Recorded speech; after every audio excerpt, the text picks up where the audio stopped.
This begins as a one-person panel. It's fire chat. And we're hoping it will evolve from that. Ms. Hadzopoulou gave a very good account of the kinds of dilemmas that a Greek entrepreneur faces if he wants to build a business in Greece and retain at least a part of it there.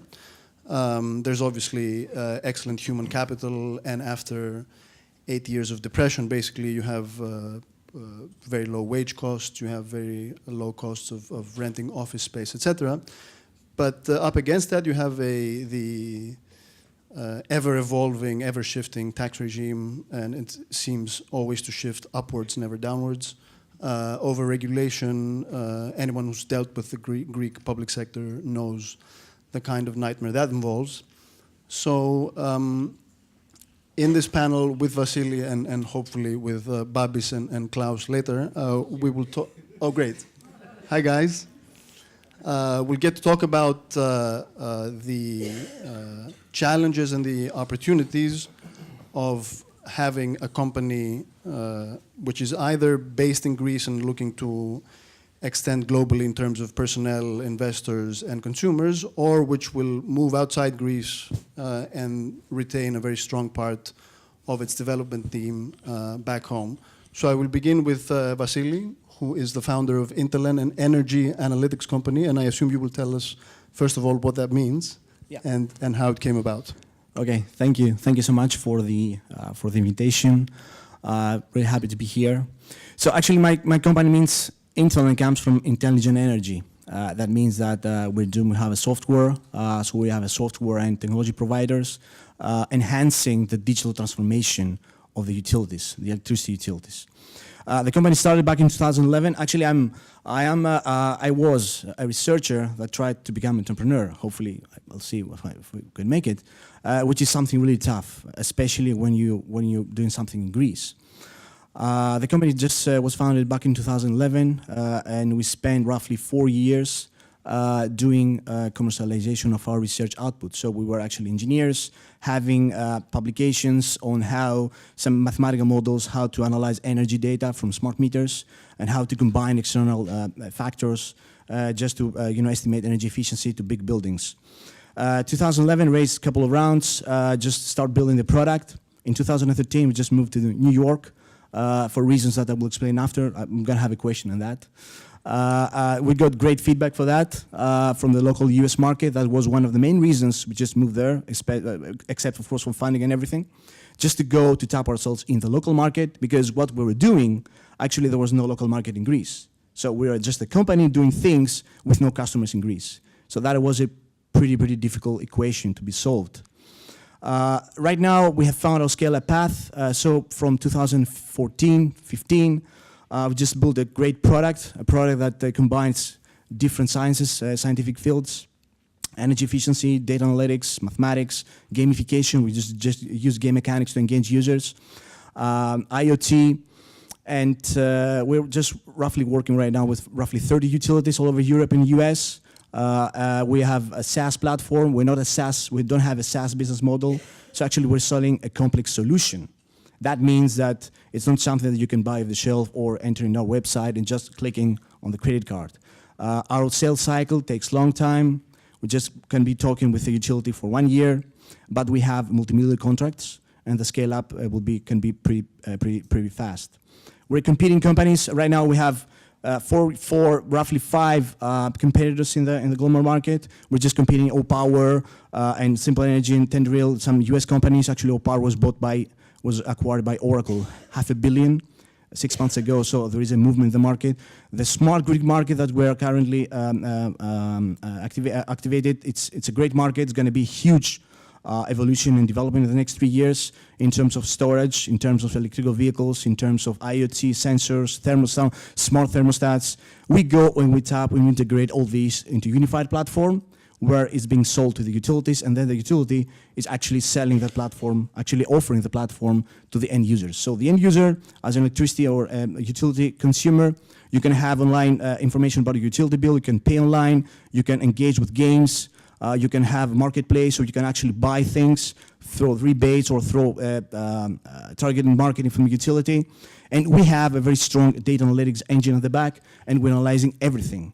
So at the end, we go and we offer to the utility data-driven marketing, data-driven strategy, which is something huge, and we estimate to go big in the next 2-3 years. So we are a company that we are helping utilities to digital transform themselves. Utility market is a slow market, is a traditional market, but it's a market that is ready to get disrupted in the next 2-3 years. And what we do, we enhance this digital transformation on the utility side. Thank you. Okay. Thank you very much, Vassilis, and I will have questions on these down the line. Turning to Babis and Claus, and welcome. Our Greek, Danish... oh yeah, the mic. You don't have a mic. There you go. And you guys run Book and Bloom, which is a company that uses the power of social media, and especially Facebook, to help small businesses increase their clientele and their turnover. So tell us a little bit about that. Great. Thank you for inviting us and sharing our story and some of the insights and our learnings in this journey. My name is Claus Rosenberg, and as you can see, I'm not Greek. I'm Danish. I'm a Danish serial entrepreneur, but I have not lived in Denmark for 17 years, so moved around in the Mediterranean region with Spain and Cyprus and now lately Greece as my home soil. So I know a bit about the cultural differences that could exist between Nordic and Mediterranean countries. As I said, serial entrepreneur, have been doing startups since I was in my teenage years and done a lot of different businesses in the old school segments of cleaning companies and trading companies and real estate companies and stuff like that. Been lucky enough to exit 3 of those companies. About 4 years ago, I had the chance to have Babis in one of my companies. He can share a little bit about how we met as well. And there actually the question came up, how does micro businesses and small businesses and freelancers, how do they actually deal with the fact that their clients, the consumer, has moved to social media and smartphones for daily operation, sharing, discovery and everything, while 90% of these small businesses are still stuck with a landline telephone and a pen and a paper. And that gap of communication was just getting bigger and bigger.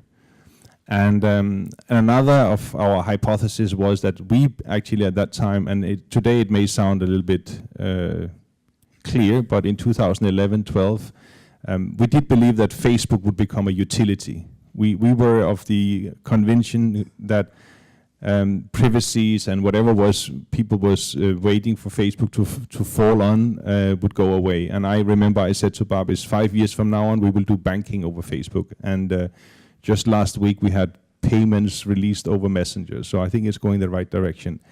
But with that vision of helping small businesses, micro businesses, use a social media like Facebook to run their business, to operate their business, to be in touch with their clients and be the medium where they will find their next clients. And with that, we set out to build this business management tool, as we call it. I will let Babis explain a little bit and split it up and let him explain a little bit of our organization. Just from a funding perspective, we first raised some money in Luxembourg with a private high net worth individual, someone who was clear on investing in my next venture. And we have just recently closed with a London VC, 11.5 million, which is going to take us to further product development and, of course, expansion into new markets. I'm excited to share our more questions, but Babis, if you take on the organization. Yeah. Hi, I'm Babis. I'm Greek, based in Thessaloniki. I'm electrical and computer engineer. Just to share some about my background. Back in 2006, with some friend, actually, without knowing it, we kicked off our first startup. It was the robotics team Pandora. And I'm happy to see some friends here from the past. And after 3 years of working on this research project, we realized, and mostly me, I realized that, okay, technology, it's good to have the technology, but we don't know how to transfer this technology into a business. And without this knowledge, it was clear that we cannot do big things because we should create business value in order to attract investors and go forward. So after 2009, I decided after 2010 to try different things, not so much engineering, but more close to, let's say, commercial or in the business world. And I was lucky to meet Claus in 2011. Yeah, I was first an intern to his company, but very soon, after 8 months, something, a year, we became partners. So back in 2012, I came back to Thessaloniki to start looking around my network, friends and other colleagues to start working. Of course, our knowledge back in that stage about how to start a startup, it was, in a very early level. So we have to go through a difficult procedure in order to acquire this knowledge. Okay, we did, and right now I have the role of operational officer in Book & Bloom, but from the aspect mostly of organizational procedures, internal procedure, the culture, and other related things that actually, because we're a distributed organization in different locations with different time zones, how all this is going to behave as one entity and not a fragment company. Okay, great. So it's going to work as follows. I'm going to ask a couple of questions to both sides of the panel myself, and then I will ask them to give relatively brief answers, and then we will open it to questions from you, because that's the real point. Vassilis, I begin with you. The idea behind Intelen, as you mentioned, began at Greek University, which, let's put it mildly, is not famed for its business development acumen. So how did that happen? To what extent did you get help, perhaps from some professors who went against the grain and did things in that direction? And also, I mean, we heard before the example of MIT, which is galaxies removed from the Greek university condition. But is there movement in Greek universities today in the direction of bringing research closer to business development? Okay, that is a great question that I can talk for hours. Actually, but I would prefer you talk for 3 minutes.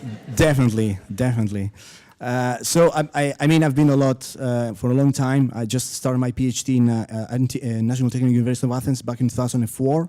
However, I just studying abroad. I just passed from Imperial College in France, in École Polytechnique, which is a grande école with some applied maths and everything. So when I just landed in Greece after 7 years, I knew what I would like to do.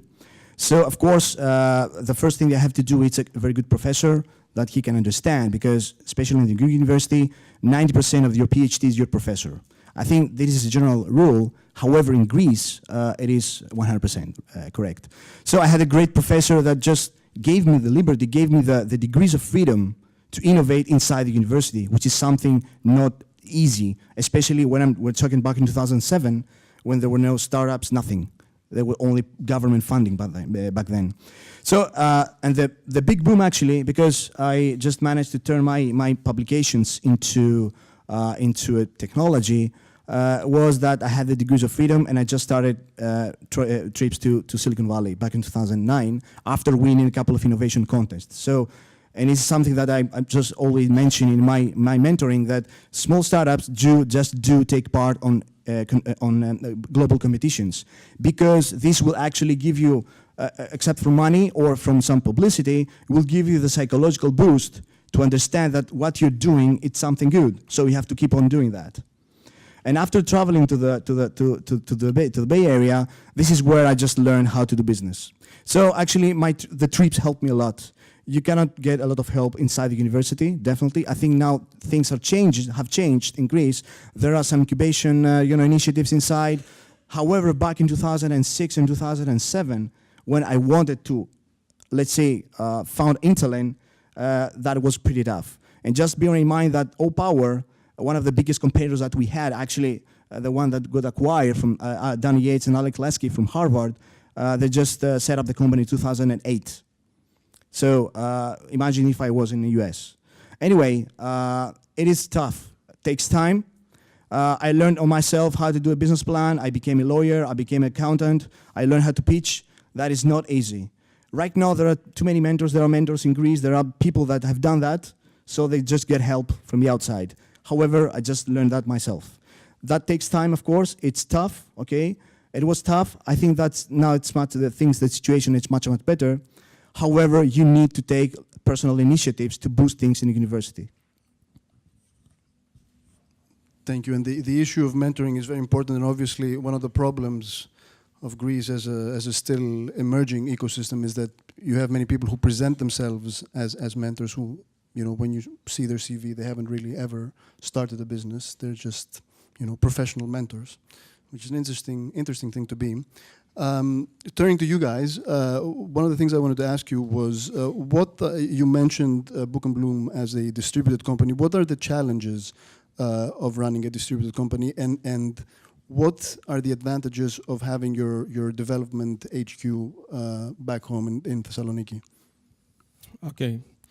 The challenges for a company which is distributed, of course, we can understand it is the communication channels and the coordination in general. But this is practical things. Something is more deeper.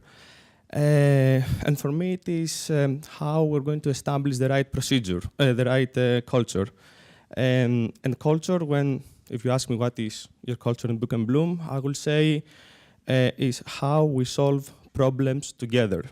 And this is something that we do all together. So it's not something separate from the organization model that we have. It is deeply integrated into the organization model. So the whole organization works around this. Now, if you try to solve the problems with all the team, it means that you should have also high level of transparency. It cannot be traditional work that for example, it is the boss who knows everything, and then the next level, the hierarchical structure. Of course, it's not the traditional hierarchical structure. We try to distribute the authority through roles. And all this actually gives the discipline and the ability to the team members to follow then the practical procedures that make sense to all of us. Now, about having the engineering part in Thessaloniki. Okay, we have many advantages. Of course, the reason that we are in Thessaloniki right now and we have our engineering office, it is because I was studying there, I had friends, so it was the easiest place to go and find team members and start working. But right now I can say that it's a city with 4 universities, approximately 100,000 students. So, of course, statistically, some of them are, and we know that many of them are really good. So we can find talents, I will not say easily, but we can find very good people. Have any of them been approached by Google to be poached? Because that was mentioned earlier, that they wouldn't be. There's less of a danger in Greece. We haven't lost any members. You haven't lost any. Okay, Yeah. okay. This is true. For example, we lost some members. When the company checking LinkedIn or of employees and see that, okay, this guy has these abilities and makes him an offer that it is 4, 5, 6 times more what we offer in Thessaloniki, of course, they will take him. But before I said about our culture and the environment that we have created, which is not the traditional environment, so the team members and not the employees, they feel very good, they learn new things. We have a lot of respect inside the company. So it's not only the money. Mm-hmm. And our guys there and girls, because they are in their hometown, or at least in Greece, they don't want to leave so easily. But yes, we had some cases that few left us for bigger companies. Okay. Claus, would you like to add something? I would also like to add that it's actually also an opportunity for the other way around, which is why we're here today, of brain gain. Because with the business, with the company culture and the structure that we're offering and the work environment, a transparent organization, technology-based, well-funded, with attraction and with a global market reach, it's actually attractive for a Greek engineer or any engineer, of course. But the fact that you can return home to your home country if you want to leave Berlin or London or anywhere else and find a working environment that is very similar and very close to what you have experienced here and what you have become accustomed to. I can give an example, and maybe not many Greek companies do that, but we hold a town hall meeting every month. It's an online where every office checks in. And when we're done with the presentation, what's going to happen in the company, and each country has given their week in the or their month in the country, I hold an open, anonymous, ask me anything session. Anyone can ask anything they want, and they do. The Greeks are very blunt when it comes to money, especially. So why is my salary late? When do I get my bonus? And you have to answer that in a transparent and open way in front of everyone. And when we can show that to someone else that has maybe worked 10 years abroad where this culture is quite normal, this is attractive. So I'm just hoping to not lose too many, but I'm hoping to attract more by offering what we're doing. Okay. Vassili, New York, what led you there? What were the advantages? And I assume it's not just the availability of capital. Yeah. First of all, I can also justify and assure that the Israeli model works well. I mean, we have engineers in Greece, low OPEX, attractive to any investor or any if you want to raise money. That works well. However, we have a big disadvantage because in Israeli universities they do a lot of research and they have a local funding, much powerful for Greece. Because right now German funds did a great job. However, we are lack of the middle layer funding right now. Because if you want to grow, because we want to grow, we're not a seed startup anymore, we're a scale up, you need local funds to do that. And right now there are no middle layer funding in Greece, so we have to go abroad. And going abroad, I mean, this again, the management team has to be in Boston or New York, and so there are some other structural problems. But anyway, this is a big problem. If I can interrupt, there's also a lack of management experience for scaling up, right? For instance, in our case, because right now we're just considering opening a UK office. Okay, that's unofficial, but it's something that we're considering of. One of the reasons that we want to do that, it's because, for instance, we're searching for digital utility strategists. You cannot find that in Greece.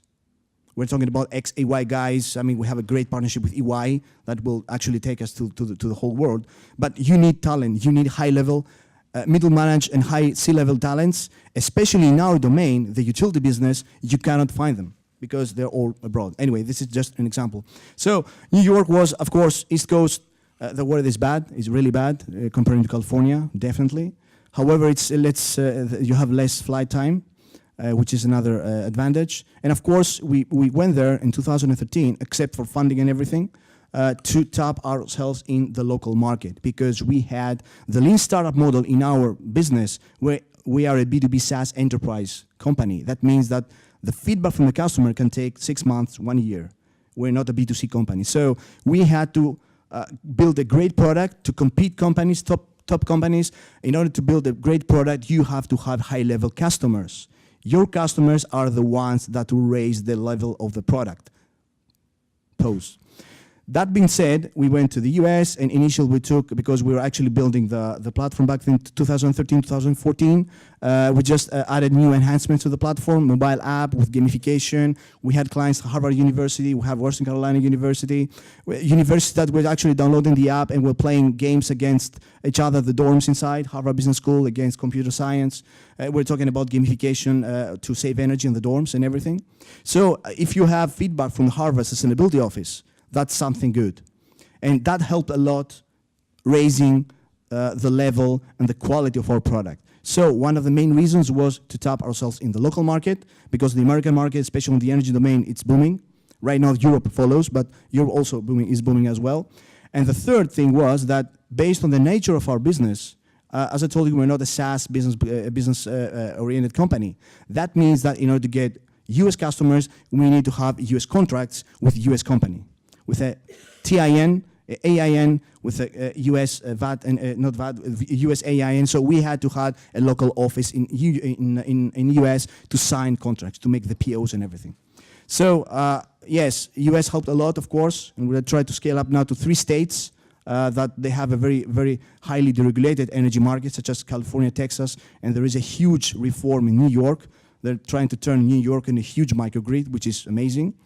But one of the most important things is that we didn't have a local market in Greece. We had to build a great product, and we needed the feedback from top customers. That, for me, was the biggest thing that you had to do. Thanks very much. Guys, how important is local knowledge for you when you spread out into other markets, and how hard is it to find the right personnel in each country who will be able to tap your customer base? Okay, building a software solution for small businesses, and if we just put a picture on that, a nail bar and a lady that runs a nail bar. And choosing to do so in Greece was maybe not the smartest choice, but this was the position we had put ourselves in, so we had to deal with it. And I'm saying this because the adaptation of technology, the level of tech savviness, and even the level of seeing Facebook as an potential operational platform to grow your business was not so developed, and is just getting developed now in Greece, was not so developed in the beginning. So we did burn a lot of leads, and you do that in this lean product development where you build something, you go out and test it, and you see if it sticks, and if it doesn't, you go back and you fix whatever you have learned that needs to be fixed. And I actually think in that process, I think we have to say sorry to the 400 or so small businesses in Saloniki that we actually went out to build the actual product with. So it was not the best way, and actually we realized that early on that we needed to go to another market where we could get a different point of view, maybe with a little bit more tech advanced, and that meant that 2 years ago we opened an office in Madrid in Spain, with a sort of a second agenda on that we knew we had to go to Latin America as one of our first markets to scale in. So the Spain was a stepping stone to Latin America, and in Spain we have learned that what the small businesses are looking for is very different from what they're looking for in Greece. They accept and understand Facebook much more as an operating platform for them to grow their business, and their requirements are of a different nature. They want some more statistics, they want more benchmarking, they want to know a bit more about their business and how it's performing. Very different from the requirements that we are seeing in Greece. So that product market fit, as it's called, is truly something that is individual for each market, and it's something we are looking for wherever we are going. How we are rolling out is that we are seeing a market, we are acquiring a key account manager / business development person to first handle the first leads that we are going to drive to this person, so that we have these first 50 customers where we can get any product change requirements coming early on before you start scaling or growing anything in that market. You need to ensure your SMS delivery, you need to ensure your payment gateways, you need to ensure maybe small tweaks on the features that needs to be addressed in that market before you start putting money in acquisitions.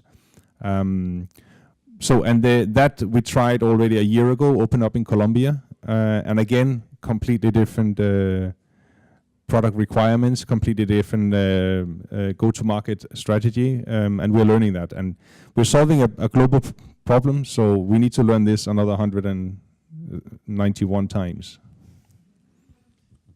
You want to add something? More or less, it is what Claus said about the product fit. Product fit, it is super crucial. Without it, you cannot proceed. It is a guaranteed failure. And this related to the organization, it is one of the challenges that we have. It is how we're going to gather this feedback from the different geographical location and put it in one single roadmap that we have to develop in Thessaloniki in order to achieve product feed, which is going to be also compatible with our business roadmap.